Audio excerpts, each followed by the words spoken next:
नमस्कार, मैं आस्था श्रीवास्तव और आप देख रहे हैं लोकनाथ। आइए डालते हैं आज की खास खबर पर नजर। स्वर्ण रेखा नदी बचाओ आंदोलन चला रहे सोशल एक्टिविस्ट विश्वजीत रतोनिया ने आज एक पत्रकार वार्ता आयोजित कर जिला प्रशासन, नगर निगम और जल संसाधन विभाग पर आरोप लगाया है कि तीनों ही विभागों द्वारा स्वर्ण रेखा नदी को पुनर्जीवित करने के लिए दिए गए दिशा निर्देशों का उल्लंघन किया गया है। स्वर्ण रेखा नदी जो पुनर्जीवित करने के लिए विश्वजीत द्वारा माननीय न्यायालय में PIL लगाई गई थी, जिसमें माननीय न्यायालय द्वारा स्पष्ट दिशा निर्देश दिए गए थे। स्वर्ण रेखा नदी को पुनर्जीवित करने के लिए जिला प्रशासन, नगर निगम और जल संसाधन विभाग शहर के प्रबुद्ध लोगों से चर्चा करें और एक संयुक्त रिपोर्ट प्रस्तुत की जाए। लेकिन जिला प्रशासन ने हाल ही में गुपचुप तरीके से बैठक भी आयोजित कर ली। गत दिनों जब केंद्रीय जल संसाधन विभाग की टीम स्वर्ण रेखा नदी का निरीक्षण करने आए, तब भी ना तो प्रबंधजनों को सुझाव देने के लिए बुलाया गया और ना ही इस मामले को लेकर PIL लगाने वाले अधिवक्ताओं को सुझाव के लिए आमंत्रित किया गया, जो कि माननीय न्यायालय के आदेश का उल्लंघन है। अधिवक्ता विश्वजीत ने मांग की है कि स्वर्ण रेखा नदी को पुनर्जीवित करने के लिए प्रशासन शहर के प्रबुद्ध जनों की बैठक को बुलाकर विस्तृत रिपोर्ट तैयार करें और जल्द से जल्द स्वर्ण रेखा नदी का पुनरुद्धार किया जाए। उन्होंने बताया कि स्वर्ण रेखा नदी की पक्कीकरण के बाद एक और जहां स्वर्ण रेखा नदी नाले में तब्दील हो चुकी है और दूसरी ओर शहर का वाटर लेवल भी डाउन हुआ है, इसलिए स्वर्ण रेखा नदी को पुनर्जीवित करने के लिए आंदोलन चलाया जा रहा है।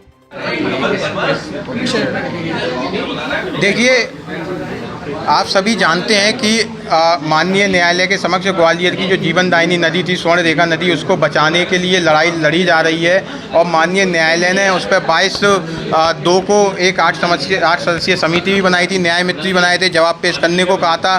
2 महीने बाद उस पर सुनवाई हुई, जवाब पेश नहीं हुए। उसके बाद 1 हफ्ते बाद सुनवाई हुई 4 मई को।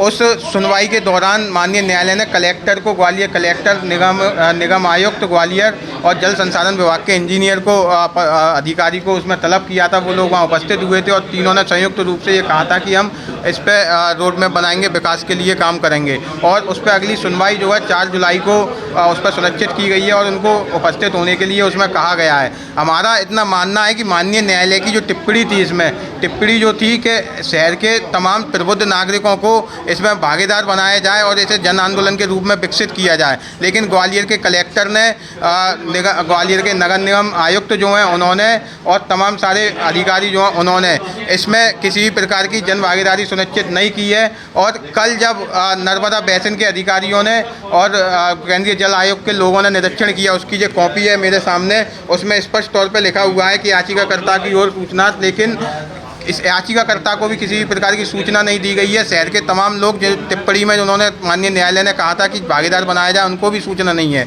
इसका मतलब माननीय न्यायालय के आदेश का, टिप्पणी का उल्लंघन जहाँ पर कलेक्टर के द्वारा किया जा रहा है, निगम आयुक्त के द्वारा किया जा रहा है। और पूर्व में जो भ्रष्टाचार हुए हैं, जो जल संसाधन विभाग की मेरे पास कॉपी है, इसमें कहाँ पैसा खर्च हुआ है, कितना पैसा खर्च हुआ है, सब इसमें जवाब में उन्होंने कहा है इस कॉपी के अंदर, ठीक है। उसमें वो पूरा पैसे में जो भ्रष्टाचार हुआ है, उस भ्रष्टाचार को छुपाने के लिए इसमें गोलमेल किया जा रहा है, लीपापोती की जा रही है और उसको पूरा छुपाकर इसमें जवाब पेश करने की, रोड मैप पेश करने की तैयारी की जा रही है।